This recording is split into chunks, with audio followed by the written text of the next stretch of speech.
আইন শৃঙ্খলা পরিস্থিতির অবনতি, চাঁদাবাজি এবং তীব্র জ্বালানি সংকটের ফলে আমরা শিল্প কারখানার উৎপাদন প্রতিনিয়ত ব্যাহত হচ্ছে। এখানে চলে আসে আমরা যখন বলি যে রাজনৈতিক না, আইন শৃঙ্খলা পরিস্থিতির অবনতি, এটা মানেই কিন্তু মানুষ রাস্তায় মারামারি করছে তা কিন্তু নয়। চাঁদাবাজি কিন্তু এটা সবচেয়ে বড় প্রতিফলন। গত 3 দিন ধরে আমরা কিন্তু সবাই জানতে পারছি যে কিভাবে চাঁদাবাজির এগেইনস্টে মানুষজন রাস্তায় নেমে আসছে। আমি শুনতে পেলাম আজকেও বোধহয় কারণ বাজারে একদল ব্যবসায়ী গ্রুপ চাঁদাবাজি বিপক্ষে ওনারা মিছিল অবরোধ করছেন। আমাদের এই সরকার, আমরা সবাই জেনেছি এবং আমরাও এটা বলতে চাই যে আওয়ামী সরকার পতনের আগ মুহূর্ত পর্যন্ত প্রতিটা ফ্যাক্টরিতে রাস্তাঘাটে যেই চাঁদাবাজিটা হতো,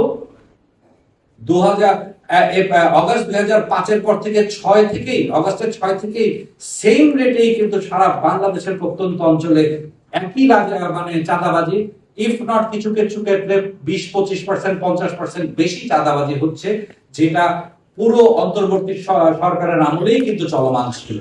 আমাদের অধীর আগ্রহে, আমাদের অনেক আশা এবং ভালো দিক, আমরা ভালো একটা বাংলাদেশের জন্য কিন্তু এই নবনির্বাচিত সরকারের প্রতি তাকিয়ে আছি। এই চাঁদাবাজিকে যদি ওভারনাইট শক্ত হাতে দমন না করা যায়, আমরা সবাই মিলে এই দেশটা আমাদের, এই সরকারের নেতৃত্বে আমরা একসাথে কাজ করে যে একটা সুন্দর বাংলাদেশ এবং অর্থনীতিটাকে সামনের দিকে এগিয়ে নেওয়ার স্বপ্ন দেখি, এই চাঁদাবাজি প্রবলেম সলভ না করা গেলে কিন্তু আমাদের এই লক্ষ্য কোনোদিনও আমরা পৌঁছাতে পারবো না। সেকেন্ড, অবশ্যই corruption. The corruption did not end even for a day. যে করাপশনটা আমরা বলি প্রাইভেট সেক্টরকে, যেটা প্রতিনিয়ত পাবলিক সেক্টর এঙ্গেজমেন্টের সময় আমাদেরকে পোহাতে হয়। Again we want to assert এই করাপশন সরকারি দপ্তরগুলোতে মেইনলি একদিনের জন্যও কমে নাই। আমাদের সরকারের প্রতি অবশ্যই একটা অনুরোধ থাকবে যে ওনাদের যে স্বল্প মেয়াদী যে জিনিসটা আছে চাঁদাবাজির সাথে সাথে এই করাপশনকে কিভাবে নির্মূল করা যায়। করাপশনের কথা বললে ট্যাক্স অথরিটি, এনবিআর এর কথা চলে আসে।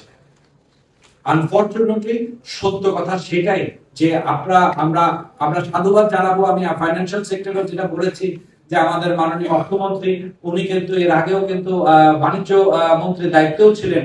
উনি আমাদের ব্যবসায়িক মহলের চাওয়া এবং কষ্টটা কিন্তু খুব ভালো করে উপলব্ধি করতে পারেন এবং উনাদের যে প্রয়োগটা ছিল যে এনবিআর কে ফুললি অটোমেশন এবং কর জিডিপি হার, যেটা আমরা ট্যাক্স টু জিডিপি রেশিও যেটা বলি, পৃথিবীর দুঃখজনক হলেও পৃথিবীর সর্বনিম্নতে আমরা পৌঁছে আছি।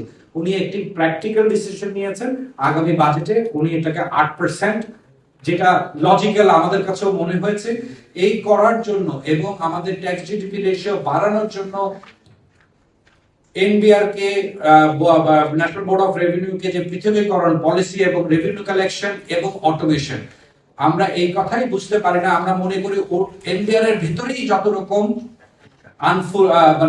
আনউইলিংনেস, কারণ একটা প্রতিষ্ঠানকে কমপ্লিটলি অটোমেটেড করতে কোনোভাবেই 9 থেকে 12 মাসের বেশি লাগার কথা না।